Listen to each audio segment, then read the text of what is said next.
Hello friends, today we'll be looking at myocardial infarction. It's an important 10 mark question and important clinical case. Let's move to the chapter. The contents are introduction, case scenario, etiology, pathogenesis, patterns of infarction and reperfusion injury.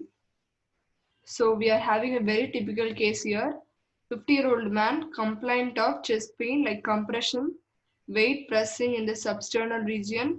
The onset of pain is very acute and he was rushed to the hospital in 45 minutes. ECG showed elevated ST segment and the cardiac markers troponin, creatinine kinase MB are markedly elevated. What is the diagnosis? So, complaints like chest pain, elevated ST segments, cardiac markers, troponins, creatinine kinase are to be noted. So, these are the points which will help us arrive at the conclusion that this is a myocardial infarction. Let us move to the subsequent slides. Introduction.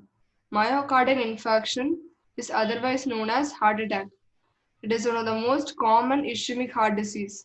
Men are more affected than women. Not only reduced oxygen, nutrient supply and toxic metabolites draining from cardiac muscles are also affected. Most common causes atherosclerotic plaque. Most common lifestyle disease associated with diabetics or hypertension. Left ventricle is most commonly involved. Etiology. The most common causes disruption of the pre-existing unstable atherosclerotic plaque. That is, there already an atherosclerotic plaque is there. It is unstable. Due to large inflow of blood, there is going to be a disruption in this plaque exposing the subendothelial collagen. Therefore, subsequent thrombus formation and myocardial ischemia and subsequent myocardial infarction. Other causes can be vasospasm in the case of codeine drug abuse, most commonly, emboli like fat, thrombo, or air embolism, vasculitis, sickle cell disease, vascular dissection, amyloid deposition, and also hypovolemic shock. So imagine pathogenesis. Normally, adventitia, media, and intima are present. Due to some or other cause, an atherosclerotic plaque develops in the intima. It causes fixed coronary obstruction with typical angina. That is, a person will experience pain only when he does exercise. That is because the lumen obstructs only, lumen obstructs only 70% of the vessel. Rest 30% is free for the inflow of the remaining blood. It is enough to supply the cardiac muscles when it is at rest.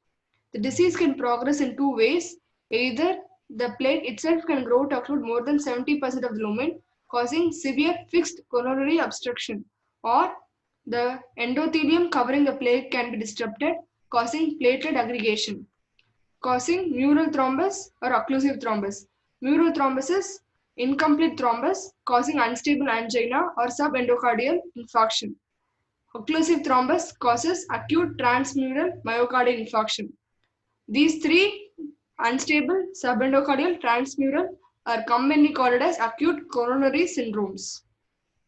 So the most important concept is the subendocardial area is the first to experience ischemia because of it is largely perfused by the epicardial vessels and it is subjected to high intramural pressures. As you can see, the necrosis progresses from the deeper layers to the superficial layers in the case of obstructed coronary arteries. So you see, an atheromatous plaque is suddenly disrupted, causing rupture, ulceration, fissure erosion, or intraplaque hemorrhage. Rupture ulceration is the endothelial layer is damaged, exposing the subendothelial collagen. Fissure erosion is the lipid core is exposed.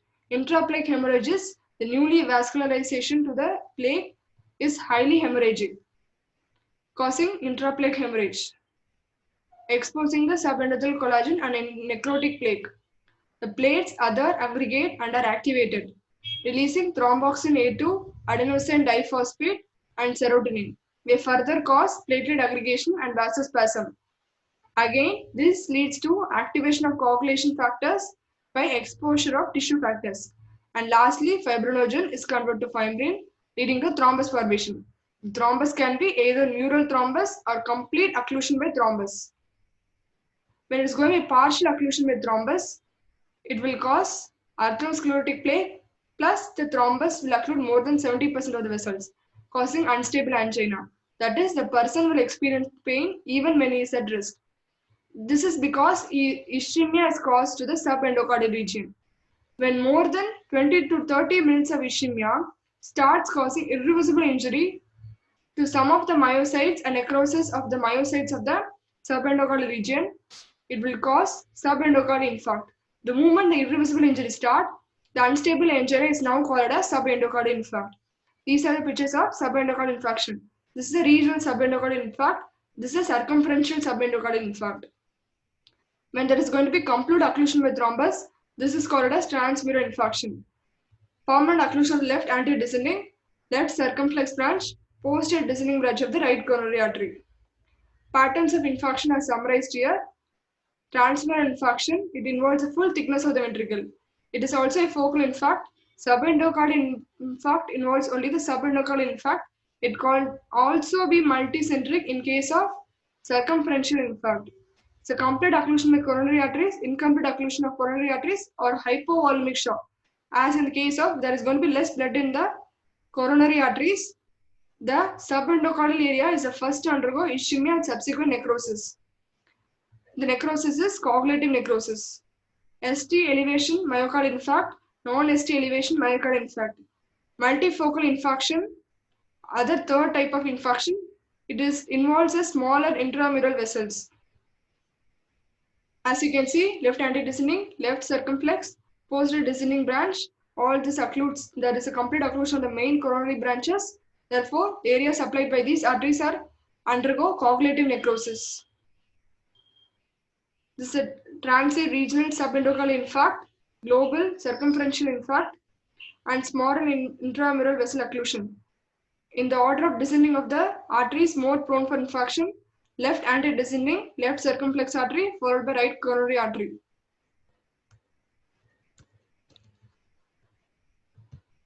Okay, this is infarct modification by reperfusion.